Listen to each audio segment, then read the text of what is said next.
Hello Internet, it's Jeff here and welcome back to my channel. Today I'm going to be answering a big question. How do I afford to travel so much?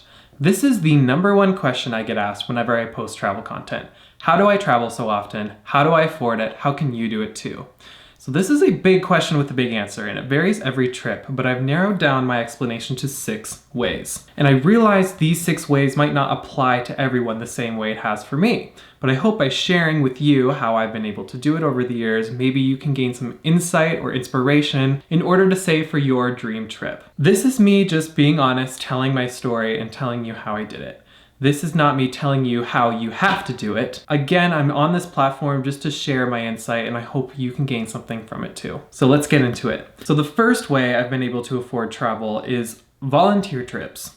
I feel this is the first one I want to mention because it's often overlooked as a style of travel that most people may not have considered before. Not only do volunteer trips allow you to stay in one spot for a prolonged period of time and fully immerse in the new environment, but it's also a great way to save money and have the experience of a lifetime. For most volunteer trips, the living conditions are often primitive, and that is the case in my experiences too.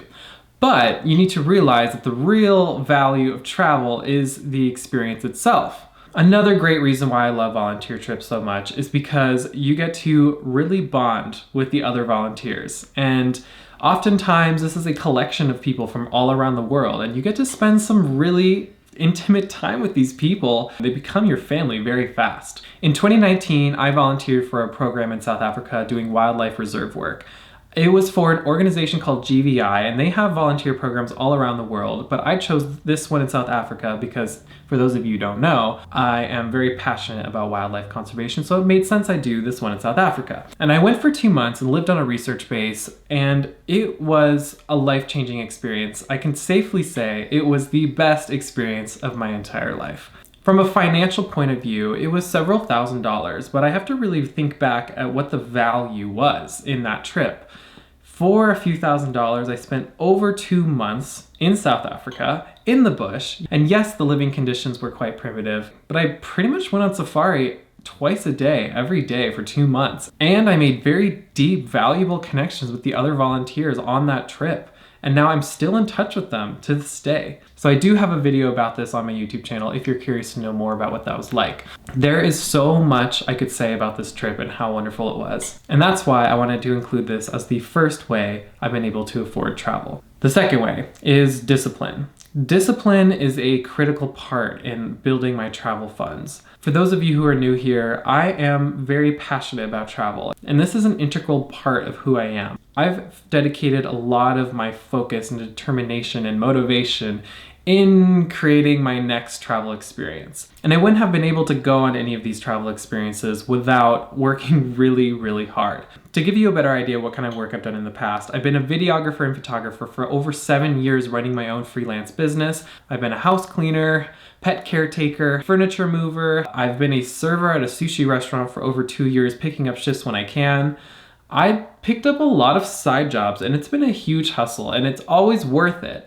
But just know that the things you see on social media are the highlights reel. There's a lot of hard work that goes on behind the scenes in order to make these trips happen. For leisurely trips I want to go on that aren't work related, this is what it takes. It costs money. There's no way around it. And I still am hustling really hard in order to make ends meet and also be able to continue this traveling momentum. So I feel like at the end though, it's not just how much money I make or how much I work. It is discipline.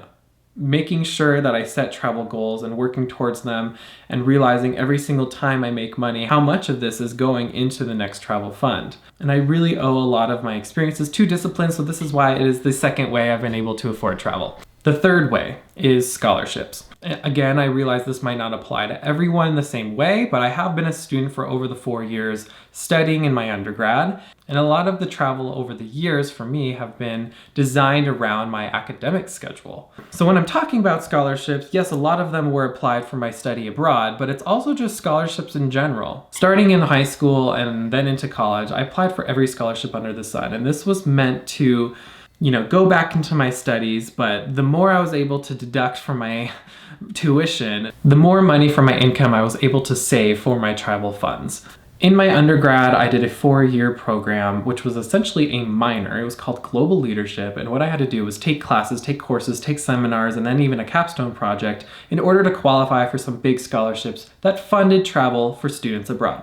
Doing this program was crucial in order to make my travel in my undergrad possible.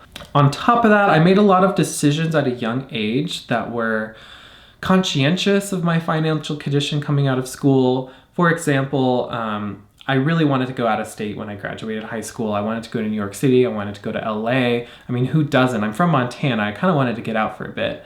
At the end of the day, I ended up staying in-state and paying in-state tuition.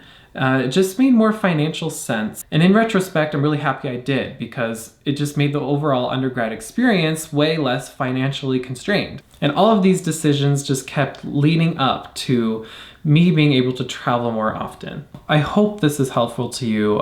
Again, this is me just sharing my story, but I'll leave it at that, and let's move on to the fourth way I've been able to afford travel. The fourth way is internships abroad. So as you know, I am a media producer, freelance videographer, freelance photographer, and when I was a sophomore in undergrad, I put out an ad for myself on Facebook saying, hey, I'm in Montana, I'm looking for video projects, please hire me. I'm available all summer.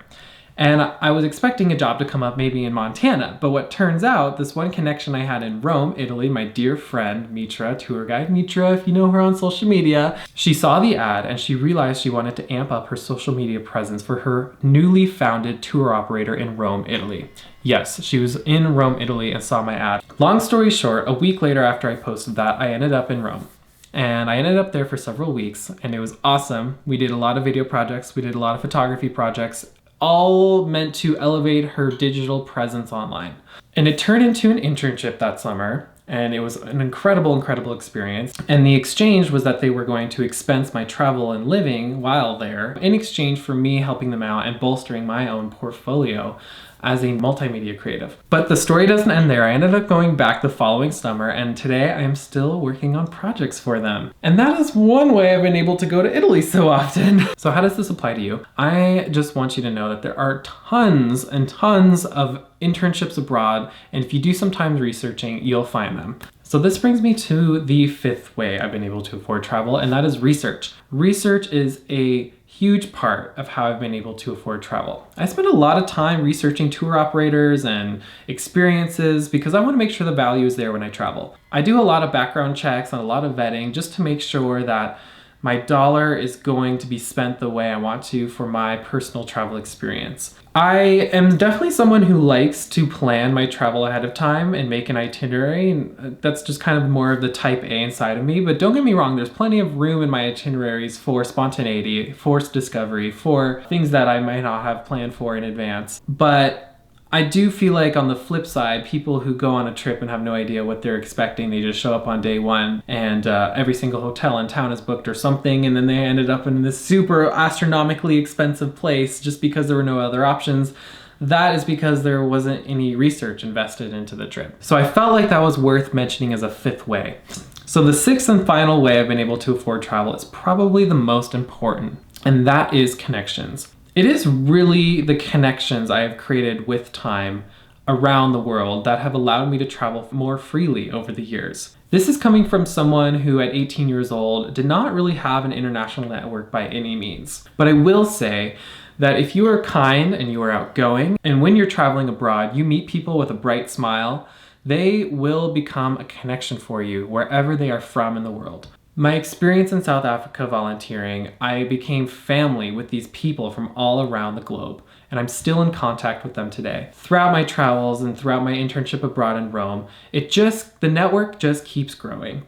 And I really cannot express enough how important it is to nurture these connections, because you never know who might offer their couch as a place to stay. Not only that, you're going to be having local guides, you're going to be having local experiences, and that is really the charm of travel. Today, I am very proud to say that I have connections in over 50 countries.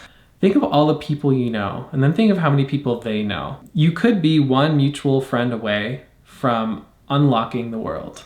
Did you like that? Anyway, that was just the start of my answer. I could talk about this endlessly, but I hope this helped offer some insight or at least some inspiration for you. Disclaimer, I do not come from a wealthy family. Daddy's money is not paying for these trips. I am not part of a trust fund. I have been financing my own travel since I was 18 years old, which is the majority of my travel experiences. It's been a combination of scholarships, exploiting my skills as a videographer, working really hard to make my leisurely dream trips happen. It's been a lot, and I'm super thankful for it all, and my experience just keeps growing with time. I wanted to be very transparent and make it known how I've been able to do these trips because I am very fortunate to have traveled a lot, and I realize that. But I just know that these trips were not handed to me.